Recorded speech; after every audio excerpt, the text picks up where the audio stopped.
Hey guys, it's Justin again. This is going to be the first work in progress update for the Master Grade Musha Gundam build off with Gunpla Geo.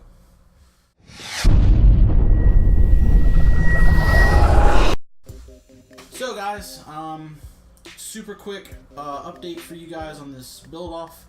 I'm not going to go super in depth on this one. The first whip update is going to be mostly done on cleanup. We're going to talk about addressing seam lines. We're going to talk about some of the gaps in the kit and just some of the little things I'm going to do around the kit to kind of overall improve the look. So let's go ahead and jump down to the table and have a look at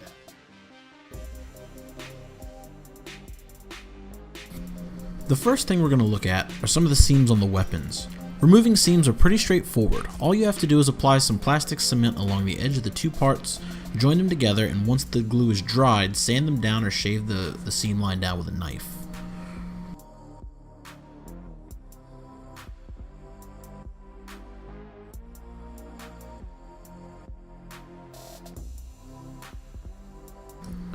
Next, I'm going to show you how I refined some of the armor plating details on the kit by rescribing some of the details. In this example, I'm going to use the backside of a hobby knife, but you can use a scribing tool if you have one. This will help further define where the two panels meet and create the illusion that there's layered panels here instead of just one single piece.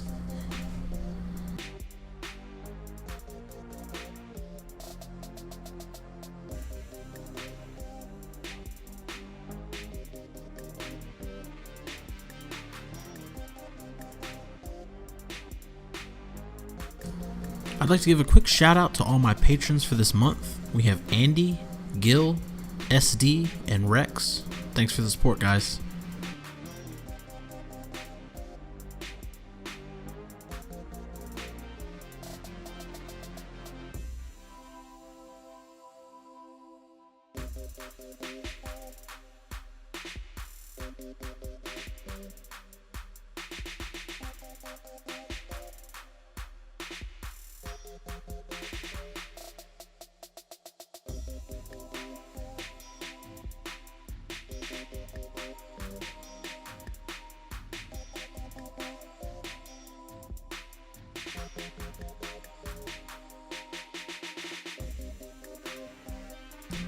A few of the pieces included with this kit come molded with large gaps in them.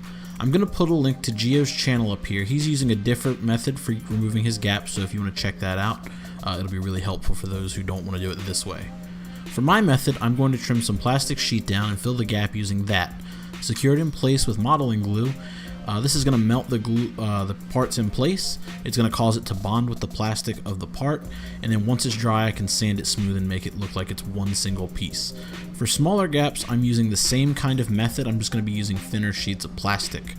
We'll come back in a few minutes once this is all dried and we'll look at what to do next. Now we're going to apply some photo etch. To do this, we're going to start by measuring where we want to place the photo etch using the digital caliper and then match that with a piece of photo etch. From there, we're going to grab some glue and place a small dollop of it on top of a plastic scrap piece or the bottom of a paint tray, wherever you can get it. Then use some tweezers to apply the photo etch to the model after dipping it in some glue. You want to be very careful here and be mindful of the positioning of the photo etch when you apply it.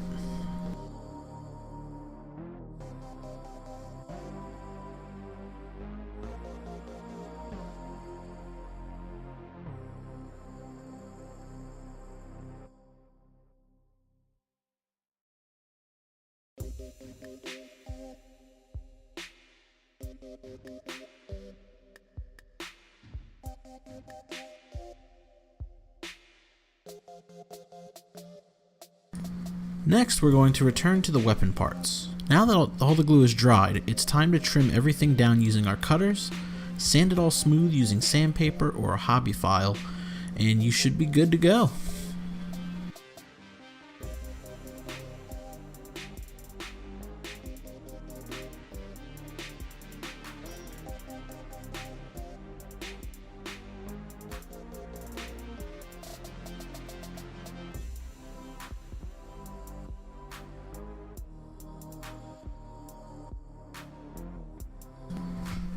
Lastly, we're going to talk about modifications to the head. I went a little overboard here, so feel free to take some of this with a grain of salt. The first thing I'm going to do is trim the Mohawk camera clear part from the eyepiece so that I can insert the face into the helmet after the seam has been removed.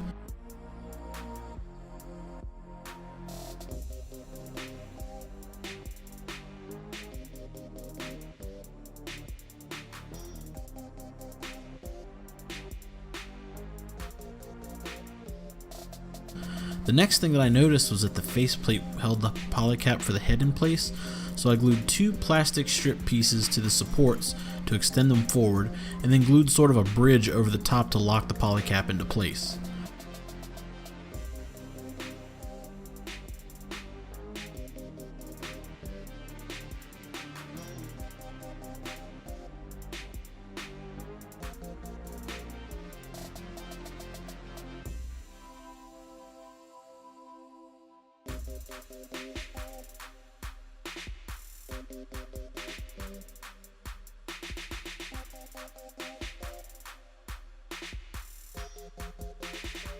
Finally, I trimmed the lens from the Mohawk camera so that I could paint it separately and glued up the seam on the head.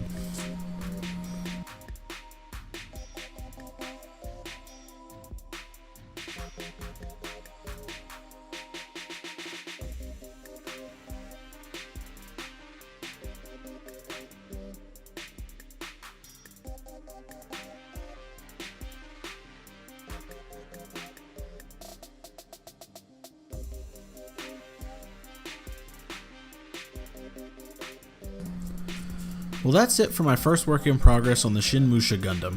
Remember to check out Geo and his progress to see what he's doing differently on YouTube and Instagram. I'll put some links down below in my description so that you can see what he's doing. And finally, if you wanted to support this channel, remember to subscribe and like this video. It really helps my videos rank better in searches. And if you share it with your friends, that helps me a lot too. If you wanted to further support my channel, there are links to my Patreon and my t-shirt store in the description below. Proceeds from both of these go towards improving my channel, and members of my Patreon will get videos in about a week in advance, as well as unedited and uncropped photos about every model that I complete. So be sure to join us over there for early access. Anyway, thanks for watching, guys, and I'll see you next time.